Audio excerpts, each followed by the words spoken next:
Hi, welcome to City Scene with Mayor Mike Cahill. I'm your host, Walt Kosmowski. And Mike, thank you for joining us again here in the studio. Thank you, Walt. Good to see you. Good to see you. And Mike has brought along with him Beverly's planning director, Aaron Clausen. Aaron, welcome. Thank you. And we're going to be talking today a little bit about things that are going on in the city with regard to capital projects and the McKay School and some other interesting things. And Aaron, let me just, by way of introduction, introducing our audience to you. You have been in the planning department in Lowell. You live in Newburyport, and you've had this position now for about 9 months or so. So tell us, what do you find kind of the similarities and differences between those cities and Beverly from a planning perspective? Sure. So there's a lot that we can take, that I can take from both of those cities that apply for Beverly. In the city of Lowell, for instance, we put a lot of work and effort into the downtown and redeveloping that area. Going back 20 years ago, about 90% of the downtown population was very low income. So one of the objectives and strategies there was to introduce new housing at a market rate to kind of balance out that and make it a more, a more equitable span across the income spectrum. And also to provide a lot more activity to the downtown, create a downtown neighborhood that could support businesses and that would build it to become a local and regional draw. And by the time I left there, through the efforts of people that were before myself and the time that I was there, we were able to get an additional 2,000 to 3,000 residences in the downtown. And it was, at that point, about 45% was very low income and the rest was market rate, without pushing out any of the low-income units. Mm-hmm. And so that was one of the strategies that we looked at in Lowell to redevelop the downtown. In Beverly, there's opportunity for that in that we have a great downtown. It's got great bones, great classic New England downtown. What we were looking to do there, though, that's different than the city of Lowell, is we're looking to strategically introduce new businesses that could be, again, a regional draw, be a place that Beverly residents can enjoy, come down to and enjoy walking around, enjoy the restaurants and retail and services, while also introducing more residential. I think that's something that we need to look at doing, again, to kind of build on the downtown neighborhood that we have. We do have a neighborhood where that's already active and strong. We just want to strengthen that and bring more residents so that we can have a even more vital and active downtown. Mm-hmm. So that's one area I think that there's a similarity. Also in Lowell, we were really focusing on the cultural and arts economy. Sure. We wanted to bring that again as a place to draw people from the region, from all of New England into the city of Lowell to enjoy its culture. It's a historic center. Lowell was the mill and manufacturing center of New England. And in Beverly, again, we have an opportunity to learn from that. Beverly has a very strong arts and cultural scene here, and one of the things that I've really discovered in my time is that there's a really bottom-up, and there's a really strong bottom-up organization that's happening here of artists that either came through the city from Montserrat or attracted because of the art scene that's here. And it's something that we want to build on, and so we see an opportunity there to again make the downtown Beverly an attractive place that could be a regional draw. Mm-hmm. So there's some similarities there. I mean, Lowell is a large city. It's the 5th largest city in Massachusetts.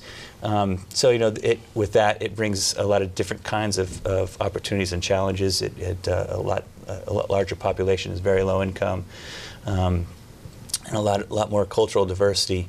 But the city of Beverly, I think what we like to do is make sure that we're an open community that's accepting to a lot of different cultures and ethnicities, and that can be a part of that cultural attraction. So I think it is a welcoming city. I felt like ever since I've been here, people have been very open to my presence, and I appreciate that, and willing to work and help out where possible. So that's a wonderful answer. Now, you used a term. Did I hear you right? You said Beverly has good bones. Correct. And now, is that a planning term? What is bones for our viewers? Yeah, when you say that, what should that mean to them? It's a very technical term. It's one that's used quite frequently in planning and urban design specifically. And what I mean by bones is it has the infrastructure, the street network, the buildings, historic buildings that are walkable or pedestrian scale. They're granular, they're small, so that they bring in smaller businesses and a lot of diversity in business. So it's an interesting place, just as a as a kind of a collection of attributes. People like to walk around there. They like to interact with those kinds of spaces. And so we have that. We've got the elements there. It's just a matter of kind of filling in where we have some vacancies, filling in where there are some buildings that are a little bit underutilized, and making sure whatever infill development we bring is well designed and plays by the same playbook that is already there. We have it here. The model's here. And we just need to make sure we kind of follow through with that. So that's what I'm talking about. I'm talking about good bones. Now, have you had enough time here working with His Honor the Mayor to kind of develop a longer range vision for the city? Would you be able to articulate that, or is it a little too premature for that? Well, yeah, I mean, we could certainly talk about that. And I'm happy for the mayor to step in whenever possible. But you know, one thing we haven't done yet is built a master plan, and that's something that we want to look at in the relatively near future. That's a couple years process. We haven't gone to that point, but you know, I think we do have a vision that we're working from, and that plays into the item we were just talking about. We want a strong downtown that is open to business, that has a range of business types and industries, that takes and accommodates a wide range of skill sets from the job base, the employment base. So we want a strong downtown.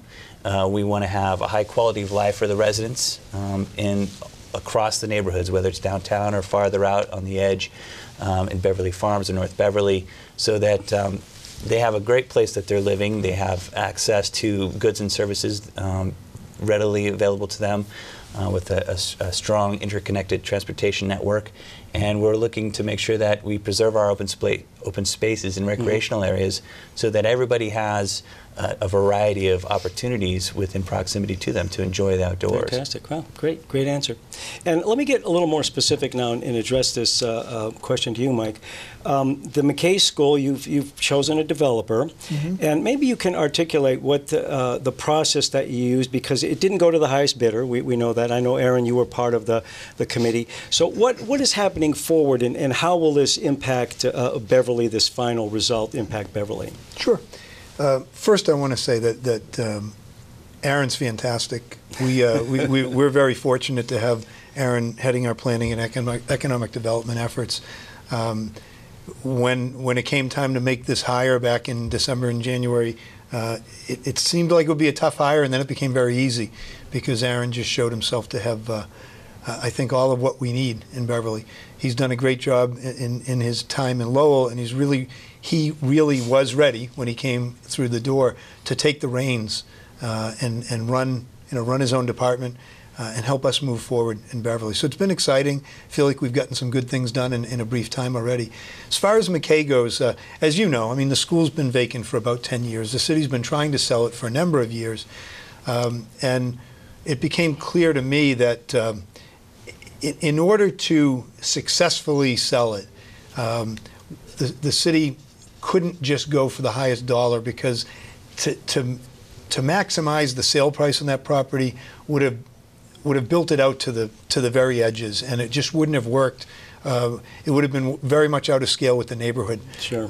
It also just it would have required variances and waivers and whatnot that we really, first of all, variances are very hard to come by. Most variance applications are rejected because they're not legal. So we wrote an RFP in concert with the neighborhood. We met with the neighborhood group several times, and we got our professionals. We wrote a great RFP, I believe, that had put a value on bringing in a good sale price to the city and strong ongoing annual revenues to the city, while not being out of scale with the neighborhood, and while not putting a project on the table that would require approvals and special permits Sure. and variances that we wouldn't necessarily be able to get. Now, the highest offered price we were not able to accept because it would have required at least one and probably two variances. And that is something that in the RFP we said was going to be unacceptable, because we knew that that could just stall the process for another several years. So we did end up taking the second highest bid, not the highest bid, for that reason. Now the second highest bid rather was put in by the Windover companies, and we know they've built great developments in the city, but more importantly, their application here was the best one, and it earned our approval on its merits. And so we're very excited about it. It's they're going to preserve the original McKay School, an historic building, and they'll knock down the gymnasium addition that was put onto the school some years after it was built, and in the place of the gymnasium, build a two-story building. Their treatment of the property in terms of landscaping and fitting it in without it overwhelming the property, landscaping treatments that are going to make the parking less obtrusive on the neighbors, and their plan to complete the walkway that currently is partway around the two shoe ponds, but this will, on their property, complete it, make it a loop, was also a real plus to the proposal. And are there plans, once they get their drawings and prospective drawings and so forth, to share this with the community and the neighborhood to see what their thoughts are on it? Well, the plans were part of the RFP, and they're all out there. They're all public record. But they do plan to meet with the neighbors as they get ready to start the permitting process that's required. We met with them earlier today as kind of a kickoff. And yes, they absolutely plan to meet with the neighbors. They want to make sure the neighbors, feel good about the proposal as it turns into a real, construction project and development. Yes. Now, is it too premature to say how long this might? In other words, when will the first new resident be able to turn the key and walk into the new apartment? We looked at the timetable today when we met with Windover. We're very hopeful that they'll be in the ground by next summer, and that they'll be, opening the doors to their tenants a year from next summer. Wow. Yeah, that's very much the hope. And I should say this proposal is for 32 apartments, 20 one-bedroom and 12 two-bedroom. I think it's 4 or 5 affordable units and 5 affordable and 27 market rate. Okay, so they'll start construction, according to what you've just said, in 2015 and finish it, if it goes to plan, 2016, somewhere mid-year. Yeah. Right. Okay, great. One of the things that we have been discussing with the mayor here for a while now is this, and I'm going to address this question to you, Aaron, the designated port authority designation that Beverly has, and there's an effort now to change or modify or get rid of that, and the process is ongoing. Maybe can you, for our viewers, explain what's the history of that designation, what does it mean, and where do we stand in that process? I know the state has to be involved. Sure. Where do we stand in that right now? Sure, certainly. So the designated port area is a designation that was created through legislation in 1978. It's managed, these designated port areas, there's 13 of them in Massachusetts. Around us, Gloucester has a DPA, Lynn, Salem, as well as ourselves. The designated port areas were envisioned as essentially conservation areas for marine industrial uses. Back in the late 70s, the state, the Department of Environmental Protection, I believe even the governor at that point, was a little alarmed at the rate at which waterfront property that was formerly used for industrial purposes was being converted to high-end residential, multifamily residential projects, condominiums. And I don't think the use itself was a concern for the state, but what they were seeing were these high-value industrial areas were being converted, and there was a significant need or purpose for retaining them for economic development and activity. These areas are marine shipping, maritime fishing.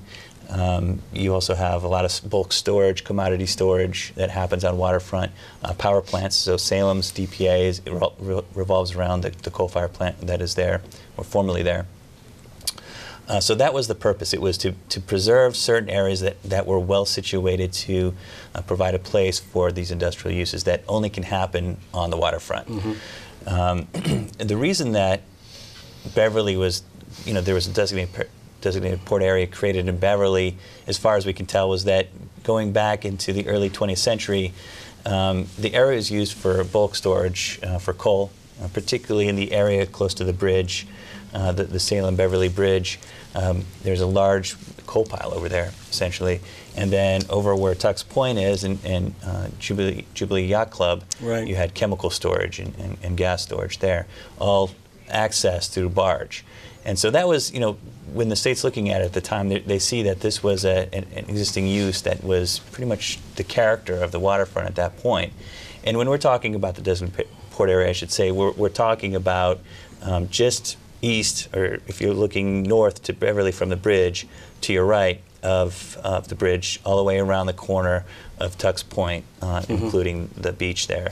It starts at where the old McDonald's building, which I think most everybody's So it doesn't include familiar what the Ventron, or the so-called old Ventron site? Correct. It does not include the old Ventron site. In fact, it doesn't include the city commercial dock. The city owns and operates a commercial dock on the waterfront that's not located in the DPA. And that's actually significant because the only current maritime industrial use under the state statute that happens on our waterfront is commercial fishing. But that predominantly happens on the commercial dock that's operated by the city outside of the DPA. Everything else within that area is not a industrial use according to the statute. Right. So in the 70s, 78 was when the statute was created. The regulations that are in effect now went into effect around 83. And between that time, just starting a little bit earlier, there was a fairly rapid transition on our waterfront from that industrial use, from the bulk storage and the chemical storage, to more waterfront recreational. So most of our waterfront is for a recreational marina. Right. We have Tuck's Point, which is residential, Jubilee Yacht Club, and some residential along the corner around the other side. This happened through a fairly short period of time, and we're in a situation now where the character of our waterfront is not industrial. It's not, And the DPA designation prevents us from redeveloping the waterfront for other mixed uses. Even recreational, maritime recreational uses is not allowed under the DPA. So what you're saying is, on the one hand, it really doesn't apply for a DPA, or it's not used as a DPA, so that designation really is moot at this point. But the designation of the DPA prevents you from doing this other development, so that the designation really would be better removed from that area. That's what I'm hearing you say. Yeah, exactly right. The designation is not serving its purposes for the city of Beverly, or for the state for that matter. It's not achieving their goals. I'd say that Beverly's DPA has never really functioned as a DPA was intended to. The old coal pile was where the McDonald's is, and the McDonald's has been there since the 60s. So the coal pile was out of there sometime before the mid 60s. The gas and chemical site is where Tuck Point condos are now. Now, they were built after the law was passed, but before the regulations were written to implement the law. So they kind of get in and so the point is, ever since the law was implemented sometime in the 80s, there are 11 distinct properties within our DPA. They're either residential or recreational boating, or in the case of Beverly, a former McDonald's. In case of the city's property, a former McDonald's. There is one property that's a dock owned by a family that they use for commercial fishing, for lobstering. That's the only use within the whole area that fits the description. If we are able to get rid of the DPA, they can certainly keep on doing what they're doing. They own the property. But other properties along that stretch, certainly Tuck Point won't change. It's condos. But a couple of other properties could have the option of doing something different if the DPA is lifted. Right. So, and now this whole process, give us a feel. What are we looking at time-wise before we're no longer kind of shackled, if I can use that word, by the DPA designation? How long will this take to change it? Sure. So we submitted a formal request to Coastal Zone Management, which is a division of the Department of Environmental Protection, to initiate that process back in April. They accepted that request and began their review. It's a boundary review is the kind of the actual term that they use for conducting that, and it can take up between 9 to 12 months.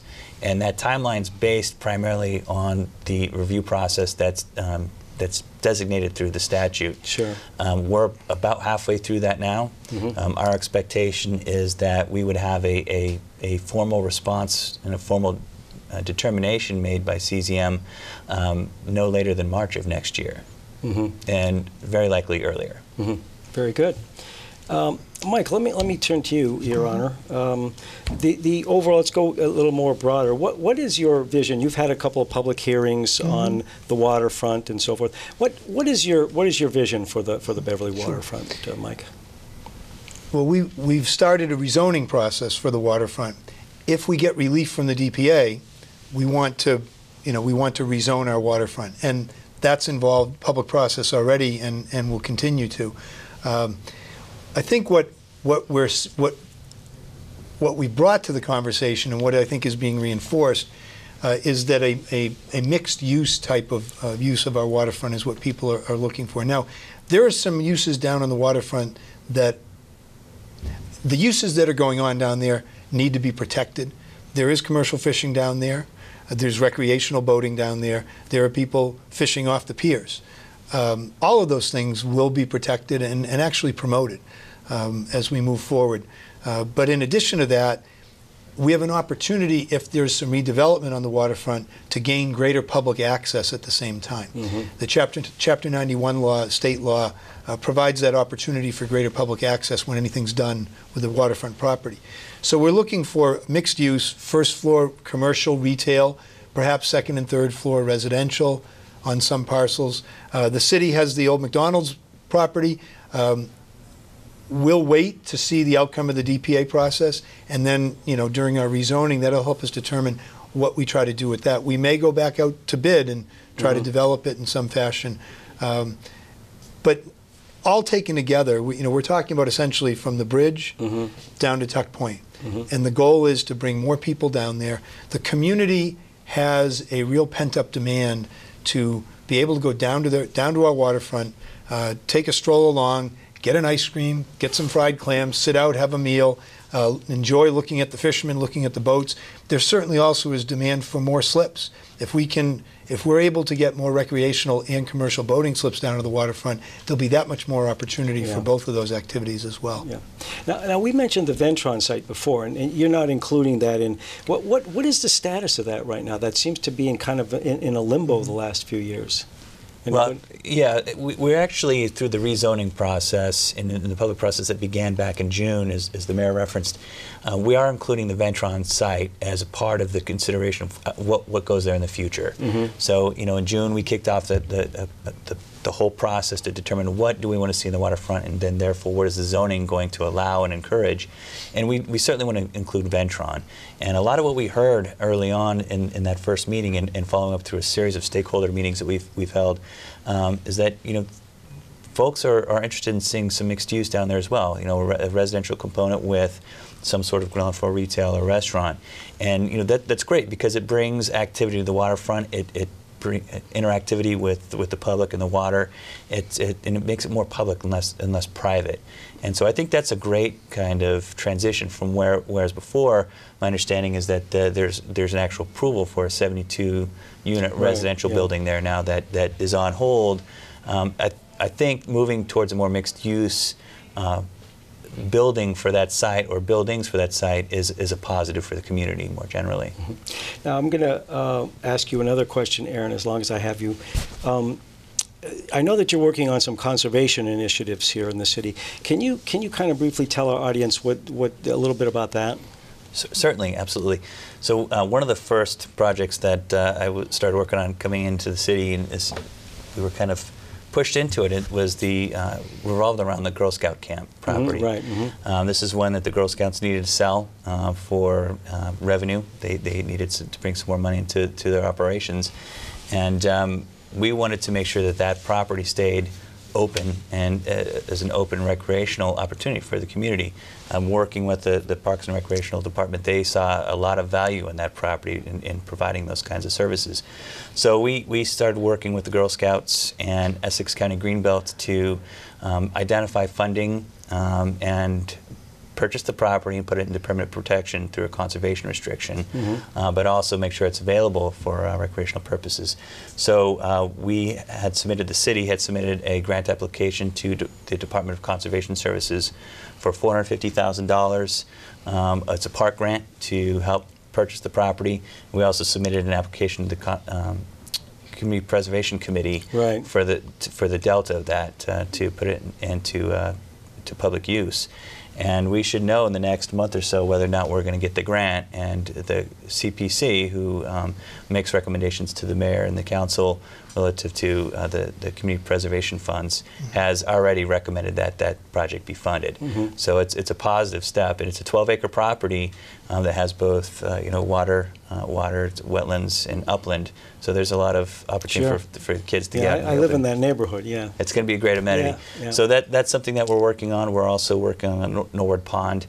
This is a city-owned property. There's 2 properties that are owned by the city, approximately 80 acres. Oh, I didn't know that. A little bit more up there. And we're looking to put it into conservation restriction as well, working with Essex County Greenbelt as well on that property. That would be geared more towards just open space preservation and some walking trails, so kind of passive recreational opportunities. But it'll put that property in a permit protection, so it will stay that way for the community. Fantastic. So those are two projects, but we'll be kicking off in the next month or so. It's a rather important process for the city, an open space plan. This is a requirement of Department of Conservation Services, so for anybody participating in the park grant. So that money that we're using to purchase the Girl Scout camp is contingent on the fact that we have a plan in place. I see. So we're going to be kicking off that process, and so we expect to see some public participation, some opportunities through these public meetings to comment on that in November, December this year. Wonderful, wonderful. Now, we only have about a minute or two left. Is there anything else that you want to discuss that the City Planning Department is working on? Anything that you want to share with our viewers, either of you? Aaron? Sure. I'll be back next month. This is my one Your one and only chance. Right? All right. So there's those projects that we're working on right now with the zoning process, which we want to wrap up in February, which is very important for us. We're working on a bicycle master plan for the community. We're working with the Metropolitan Area Planning Commission in producing that, and it's part of the process of identifying where are the corridors where bicycles need facilities and riders, so that we can encourage people to get out on their bike. Well, we know that the mayor is an avid bicyclist. Right, so this will make those connections, and the idea with it is that it would connect to our surrounding region, so that people could actually use it as use a bicycle as a mode of transportation. So that should be closing up in the next month or so. Yeah, that's a wonderful idea. It's great because it's part of the whole complete streets policy, this idea that our streets, our transportation network should be serving all users, not just vehicles. Right. One of the final things that we've been working on with one of our partners, Main Streets, Beverly Main Streets, and Montserrat College of Art is going for cultural designation of our downtown. Right. This is a great opportunity for us to promote, again, regionally and throughout the state, the great cultural and artistic assets that we have, and attract people to come and visit and see what's going on in Beverly.